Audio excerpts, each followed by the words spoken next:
Siamo stati qui presso il liceo Ospedalieri, noi dei Lions, per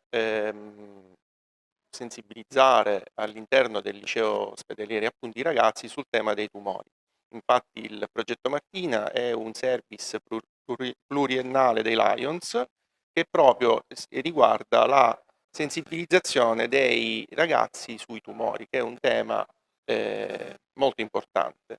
Si chiama Progetto Martina perché Martina è una ragazza che appunto aveva 17 anni, che ha scoperto di essere affetta di un tumore al seno, e quindi diciamo il suo nome viene utilizzato per sensibilizzare e creare un percorso per chi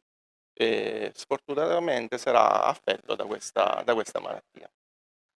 Oggi all'Ospedalieri, al liceo classico di Catania,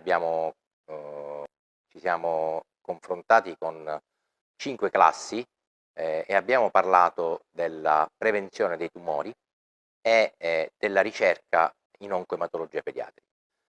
I ragazzi si sono mostrati molto interessati, hanno fatto delle domande anche molto acute e abbiamo discusso sia di come la prevenzione sia fondamentale in termini di alimentazione, di attività sportiva, ma anche di vaccinazione. E poi abbiamo affrontato il tema della ricerca, come ha cambiato la cura di una malattia come la leucemia linfoblastica acuta, che è la malattia più frequente in oncoematologia pediatrica. Questo ci ha permesso di affrontare dei temi importanti, anche il ricovero dei bambini, come affrontano il ricovero, la parte psicologica che coinvolge i bambini, ma anche i nuovi farmaci che ci permettono di curare al meglio queste malattie, e che sono diventati un paradigma anche per le altre malattie.